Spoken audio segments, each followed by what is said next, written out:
Good morning, everybody. Now they come to live, Spirit and Coffee. Got my coffee here. Yum, yum, yum. Back to the cardamom, cinnamon. Very good for your coffee. So, let's get started. I'm going to try to get on here. See if the vocals are coming in. Yes, it's still a little legs behind with the technology, which is fine as long as you guys can hear me. If you're on here, please say good morning. I love to say good morning to you guys. I love to say hi, and I also love to see your comments. But for some reason, it's not showing me who's on here when I stream, so I don't know. Perhaps I don't know. Something's going on with the streaming. But anyway, let's get started. So I'm reading this book, The Healing Through Dark Emotions, and this is by Miriam Greenspan. And it's such a good book, right? It's the wisdom of grief, fear, and despair. And I like that it says wisdom because we can get a lot of wisdom from all of those emotional states of being. Good morning. Who is that? Say good morning so I know that it's you. Ha. I don't know, but it keeps pausing on the it's good morning, Rick. Okay, so I'm gonna get into telling stories. So this is the next piece of it, right? Telling stories. And so basically our entire construct of life is based on a story. And people don't realize this, right? They think, what is truth?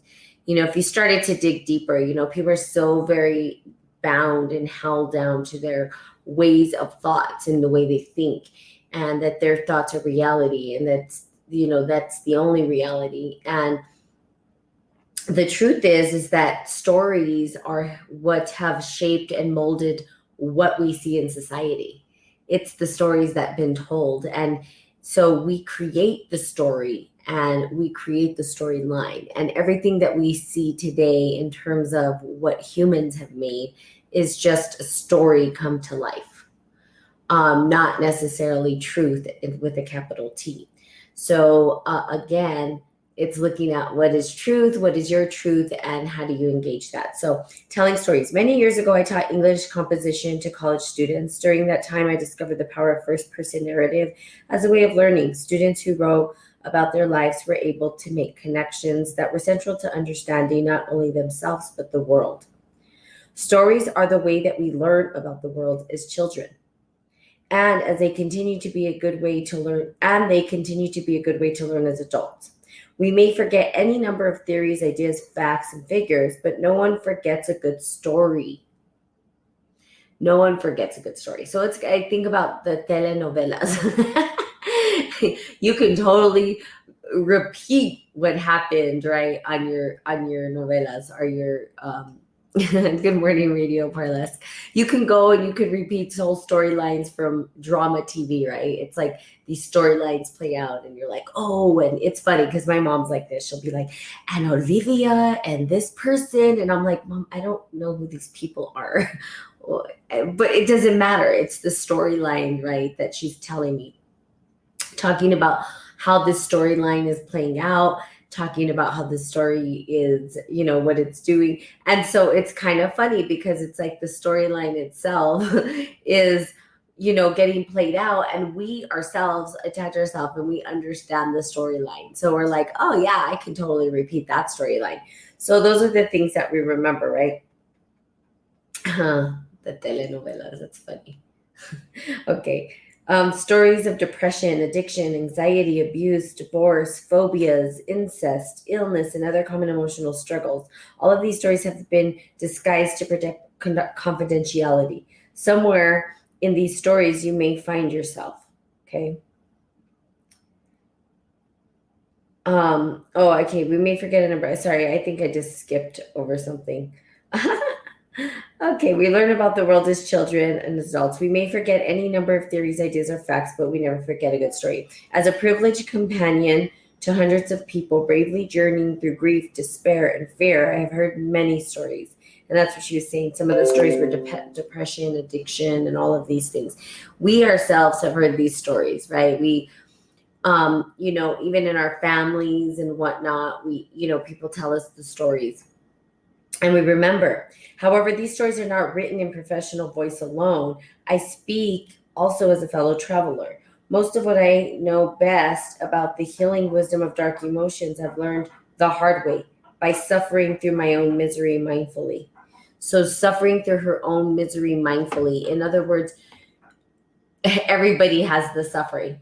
But when you mindfully go through it yourself, right, the opportunity, the golden opportunity, the golden nuggets that are there for you always being exposed, right? So she's just saying that she herself has been through it. Okay, this really is the only way to learn it. We can read about it, we can endure, and who have endured the triumph. We can study ancient spiritual texts. We can use New Age inspirational books. We can consult psychotherapists.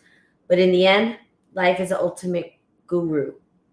And the pain, the most effective wake-up call. Life is the ultimate guru. Okay, life is the ultimate guru. So God is the ultimate, and then the guru that guides is life itself. It's the life unfolding within you, right? God is the ultimate, but our journey back to God, our journey back to remembering who we are, our waking up to our divine purpose, our divine self, right, is the fact that we engage in life. It's the life experiences. Now, wisdom itself has for so long been, minimized. Right? Good morning, Michael. It's like, good morning, Betty. Thank you guys for saying good morning, because I can't really see who's on here until you guys say good morning. I don't know why it's doing that, but there you go. That's what's happening. And I love to say good morning to my people. So it literally, you guys, our life is the guru, right? And it's our pain is our wake-up call. And so we're on this journey trying to figure out what's going on. And literally, it's because we have to experience life and the wisdom itself. They have taken out the ability to say wisdom has any merit. That it has to be proven scientifically, that if we don't have studies that say that it's real, then how could it be real, right? And all that. Oh, I'm frozen. Can you hear my voice though? I think my voice is still working. It's just, I think the actual, I don't know what's going on with the video. Tell me if you could still hear my voice though.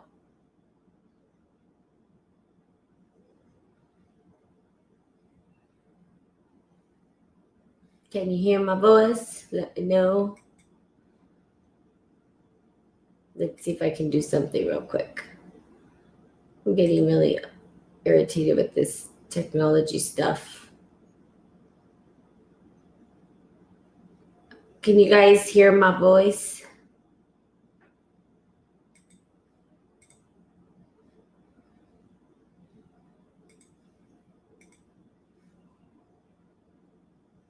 Hello, hello, hello. Let's see. I can turn it up to see if you guys can hear my voice. I think my voice is still working. It's just, I think the actual, I don't know. The video.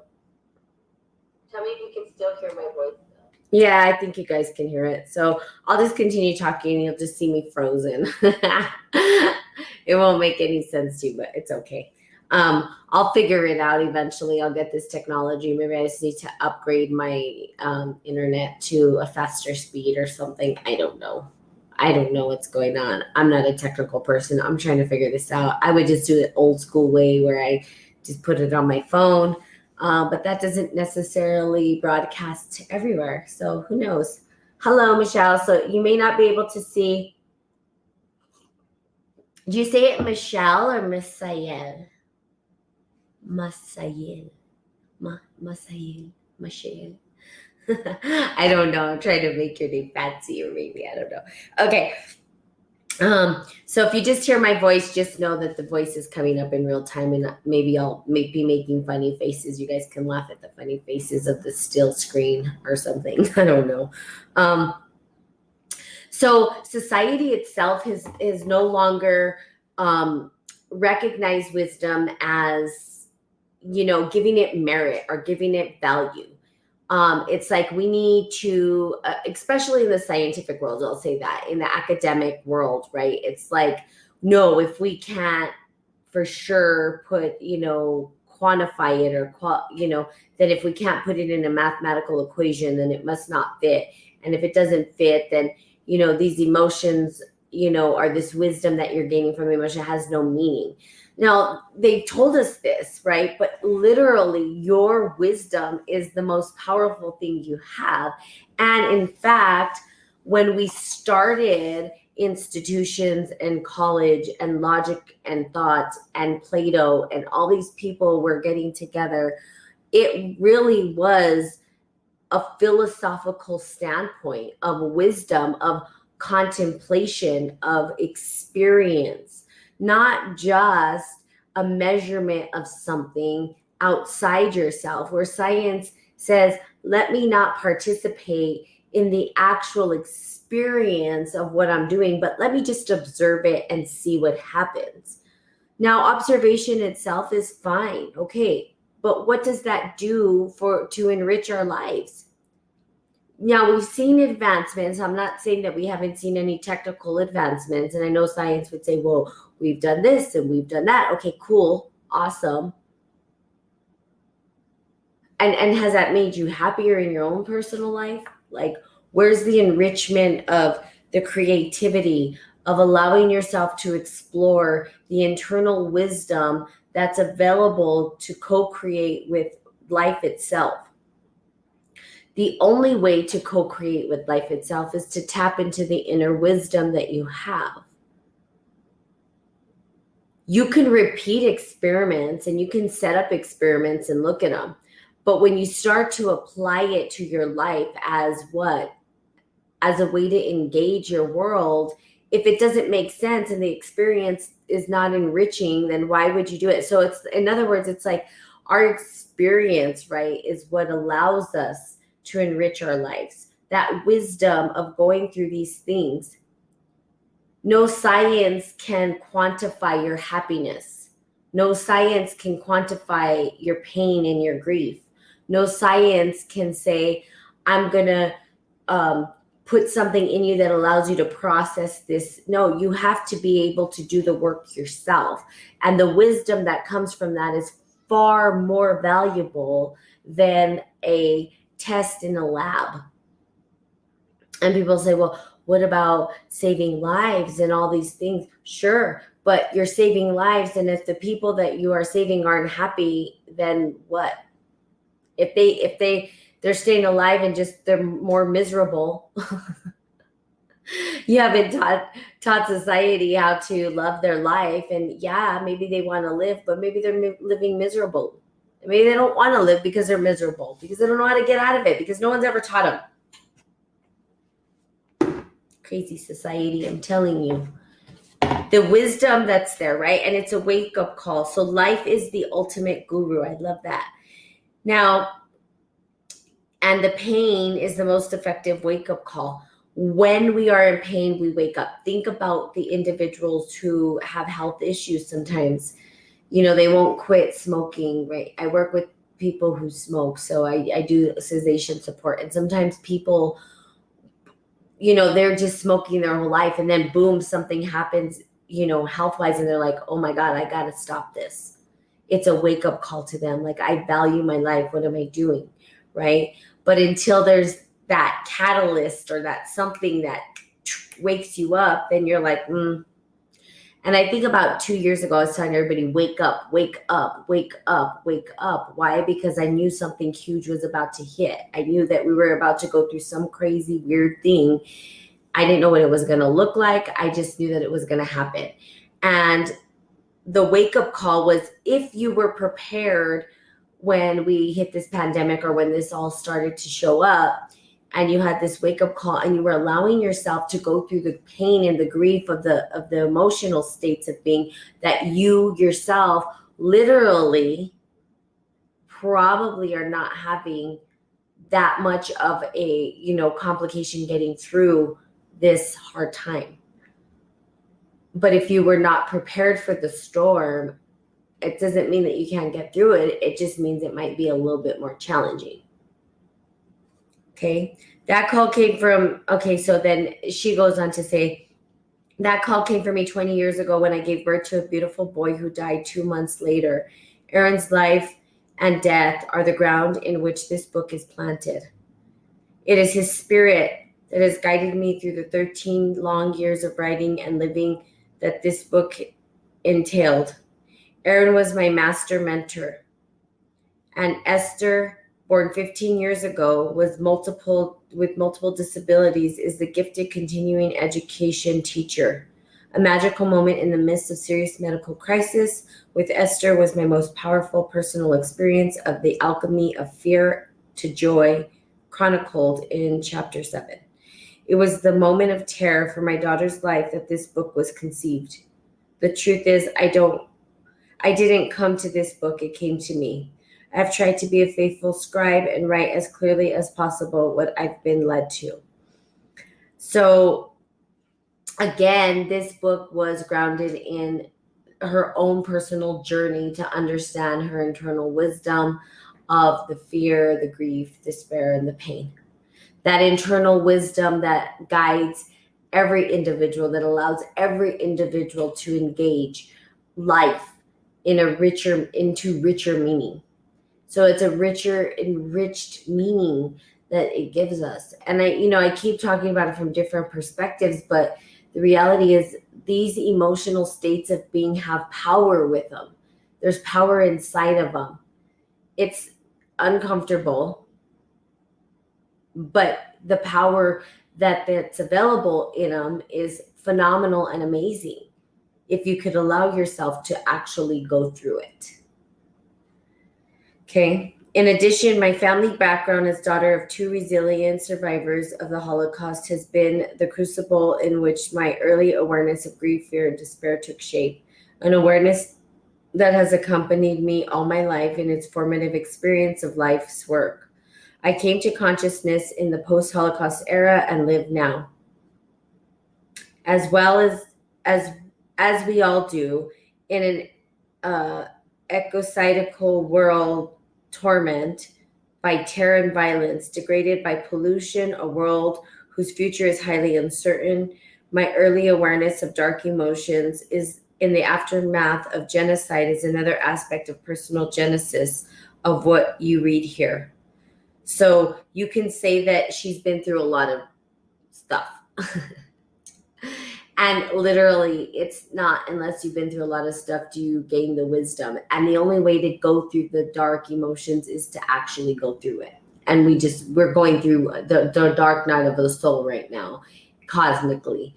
And every individual's feeling it. And so I think it's timely that this particular reading is, I'm doing this particular reading. Why? Because for you guys to be able to understand that it's not a scary place, that it may be scary at first, but it's a place where we can go, not in fear, but a place that we can go with courage and the divine will, God's will, right? The will that is within us, so that we can start to drive energy forward, right? That we can go in there and we can do a deep dive.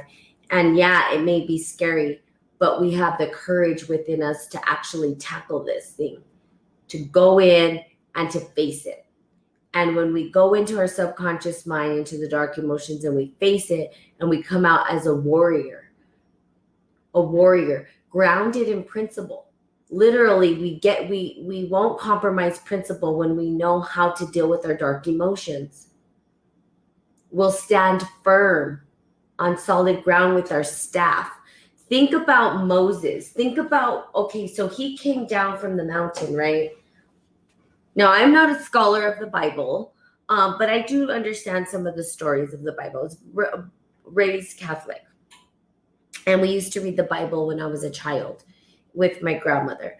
But, and then the story of Moses has been, repeated time and time again. And so, think about it. He understood, he went through some dark stuff. He had to go through the darkness, right? Moses didn't go, he wasn't dancing through the fields of daisies and and just dancing around. Oh, he went through this huge challenge, right? And there was these dark emotions, but he understood how to utilize those emotions, right? He understood how to work with them, right? He went through it. He went through the darkness. And when he came out of the darkness, right, he went into the light, right, where they say, okay, well, he went up to the hill, he talked to God, God gave him instruction, whatnot. He had a staff, okay? That staff symbolizes the divine will of God. That's your divine will within you. You have a staff too. The only thing is we don't know how to stand firm in our staff because we can't even stand in our principles. We compromise our integrity all the time. Why? Because we're afraid to stand firm in our staff. Why? Because we're not going through the darkness. When you face the darkness, you're not afraid of it anymore. There's courage to overcome it. Now, I'm not saying fear doesn't arise within you, but you overcome the fear, or you work with the fear, and you find the courage within you to stand firm in your staff, and you take that staff in your divine will like Moses did, right? And then what happens, right? So you have this sort of Moses. What did Moses do? He came down with the templates. He said, this is God's law. And he stood firm and he said, we will not compromise our principles and our integrity. And as soon as they started to compromise integrity, he stood up and said no. But he wasn't afraid to say no. He didn't say, oh, okay, maybe they're not going to like me. Maybe I shouldn't. Good morning, Louise. I hope you're still here. How are you? Haven't seen you in a while. Good morning, Jennifer. If you're on here, please say good morning. But with Moses' staff, right? And he didn't compromise his principles. Why? Because he had already faced the darkness. He didn't care if these people liked him or not. He wasn't worried about that. He wasn't here for a popularity contest. He wasn't trying to be popular. If he was, he would have never went over and said, yo, release my people. Because he wasn't trying to be popular.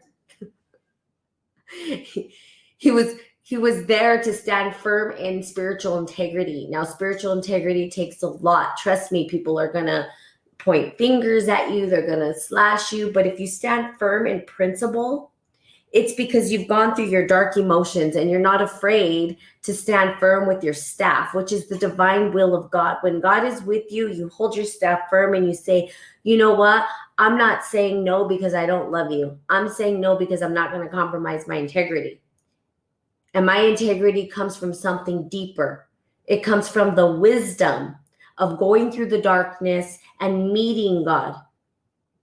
Letting God lead me through the darkness, right, into the light so that I can grab that staff. But you can't go grab your staff unless you go through the darkness. It's like this. It's like the staff is over there and you're in the dark. You're holding off the darkness. You're afraid to go through it, but your staff is waiting over there and you have to have the courage to go through it so that you can grab your staff and stand firm. So all of the symbology, right? When we look at the Bible, when we look at the different stories, right? All these myth stories, everything like that, it has the symbology behind it. What does it mean? What did the staff actually mean? Why did Moses get a staff? What did that even? It's the will of God, the divine will. Wands, even if it's depicted in spiritual alchemy, we talk about the wands. The wands represents the fire within us. The fire symbolizes divine will. Divine will is what? The fire of God within us. It's the flame that burns within us. It allows the alchemy to help us. Courage. If we looked at fire, let's go deeper. Fire is related to Leo the lion, right? If you look at that particular sign, it's related to fire. Why is it related to fire? Because the symbol of the lion itself is courage and pride, okay? Now, there's this fine line, I've talked about it before, between ego and the divine will of God, right? So it's this is where the balance needs to come in, because people will have their staff, but it's not about being like, I'm right, you're wrong, and then having your pride over bubble. in that fire, but it's standing firm and saying, I am not going to compromise my integrity of being vulnerable, of being love, of being whatever it is for you. I'm not going to compromise it just because. Why? Because you think I should. Spiritual integrity is a hard thing to do. Not easy. But we've got to get through the dark emotions in order to get there. Why? Because when we have the courage to go through them, we have the courage to stand firm with our staff. We're not afraid. We're not afraid of standing firm and saying, this is right for me. And it's doing good. It's not doing harm. I know why I'm doing this. And I'm not here to win a popularity contest. And it's okay if you ridicule, and it's okay if you crucify me. That's fine. Because I'm going to stand firm. That's what the dark emotions give us. They give us the strength and the power to stand in our personal integrity. Move through the fire.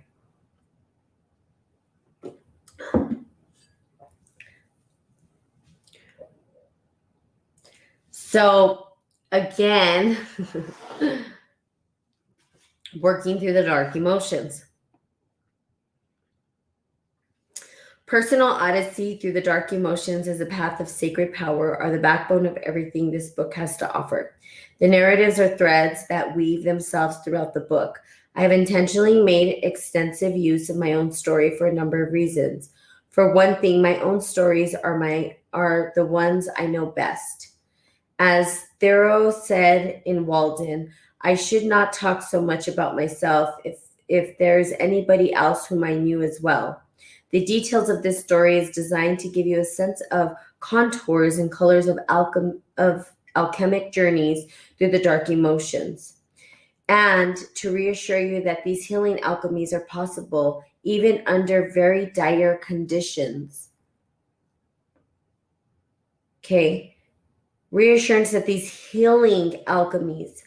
So if we started to see our dark emotions as healing alchemies, as a way to heal our internal sadness, if we learned how to use that internal darkness, right, as a way to heal rather than as a way to harm, then we can start to understand that that's not against us. They're not against us. They're for us. They're here to support us.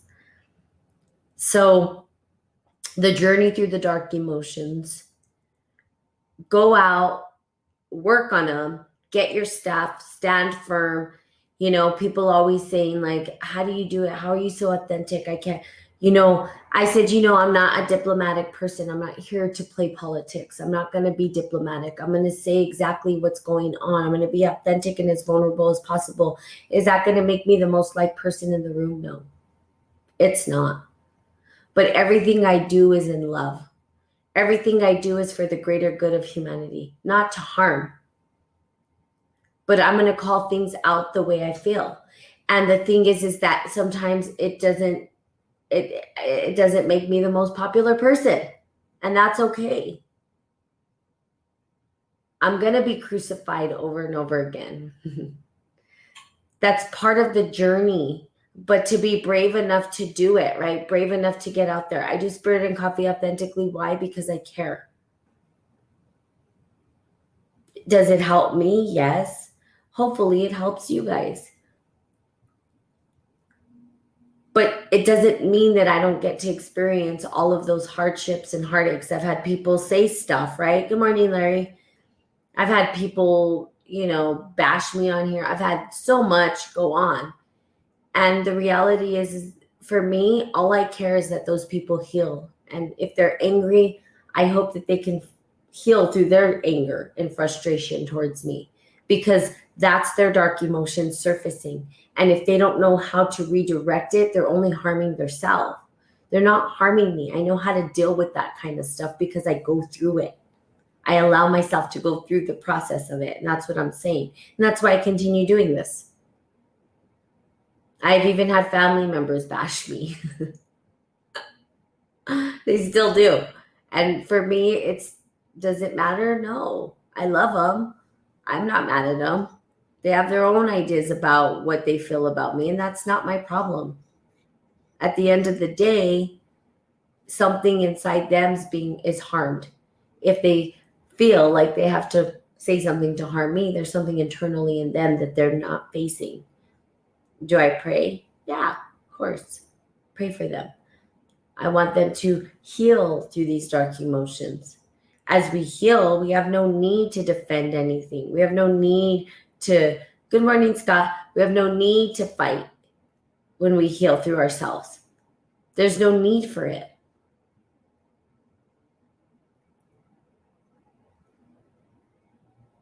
Really, at all. So I hope this was helpful. As I always hope my stuff is helpful for you guys. But I hope you guys have a magical, marvelous, magnificent, it's solstice, so the moon was waxing apparently. I 100% don't know what that means, but it's okay. I do know that it was solstice, and that there's some pretty powerful energy out there for us today. So set your intentions today. I'm gonna probably go on my personal page for those of you and do a live video on intention, because that's what's happening today. But I'm gonna continue on this podcast reading the book of Spiritual Alchemy, Miriam Greenspan's book, and continue to support you guys through the dark emotions and getting through the dark emotions. But again, it doesn't happen unless you experience it. It's not about conceptualizing it and keeping it in your brain like, I know all this stuff. Knowing it is one thing, but actually living it is a whole other thing. And trying to get you to drop from your head to your heart so that you can actually live it and go through it, and so that you can collect that staff and you can stand firm in your principles, okay? Or you can even set your principles if you don't even know what they are yet. Maybe you don't even have principles and values that you live by. Maybe you're just kind of living, but internally you have these values and principles, and you can stand firm so that you can set boundaries and you don't compromise your integrity, okay? Awesome. There you have it. Okay, so have a good day, and I will see you guys tomorrow. Christmas is almost here. Love you guys. Bye-bye.